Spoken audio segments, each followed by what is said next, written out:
Hi everybody, this is Matt Robinson on radioentrepreneurs.com, where we talk about the secrets to success in entrepreneurship. Feel free to join the conversation on the website, radioentrepreneurs.com, where you can also get our mobile app to keep it going when you're out of the office or wherever you may be. Our guest today is Lynne Damianos, who is a photographer and a new publisher. Hi Lynne, welcome to the show. Thank you so much, Matt. So you work in the area with the Fountain Street Group, which Yes. is a pretty major art entity in the area. It is now. Okay. Have you been in since the ground floor, as it were? No, but I moved into the studio building in downtown Framingham in 2000, and the first artist had been there since about 1996. There were 4 people. And so I've been there for 16 years, and we now have over 80 artists in the building. We are known as Fountain Street Studios. We have open studios a couple of times a year. Our next one is coming up November 13th, that weekend, the Saturday and Sunday.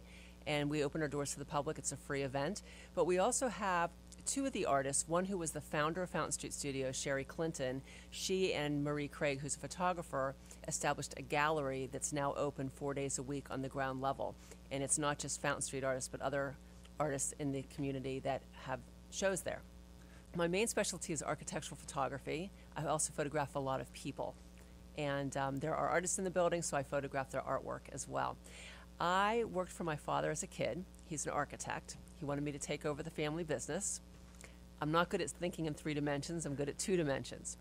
So I decided that I could photograph his projects, and that would be a good thing. There weren't many women in the field of architectural photography back when I started, and it was a way for me to really stand out, and I knew a lot about it from working with my father.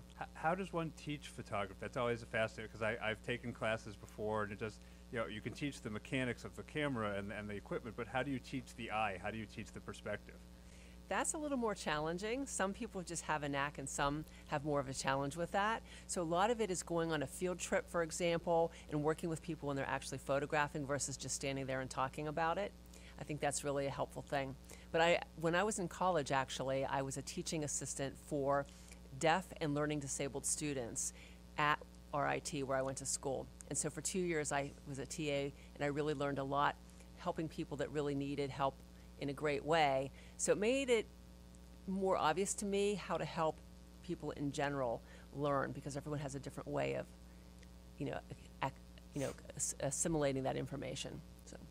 So then recently, with your artist colony, you took your photography and went into publishing. From just the pictures to the words and the pictures and everything else involved with publishing. How did that transition come about? That's an interesting story. I was actually at a professional photography meeting talking about personal projects, and I've always wanted to do a book, and I thought I would do a book about the technical aspects of photography, but I wanted to do something personal. So I stood up and said, I'm going to do a book about the building that my studio is in, and now that I've said that, I think I have to do it. And I decided to interview all the artists in the building with a story about each one of them, what they do in the building, and a story that they know about the building itself.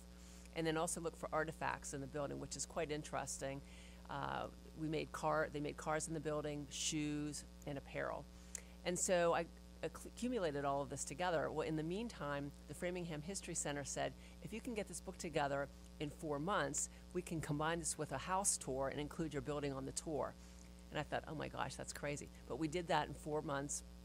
And after that, I thought, this was challenging. There's a lot of details. And I went on to do a second book about the Saxonville Mills on the north side of Framingham, because the artist there said, well, you should do a story about our building. There's more buildings, there's more interest, it's an older set of buildings. So I did that, and then after that, I thought, I can make this part of my business, because there's so many people that have a great story to tell. And you can either do it yourself, you can try to go to a traditional publisher, but you need a literary agent. There's got to be something in between.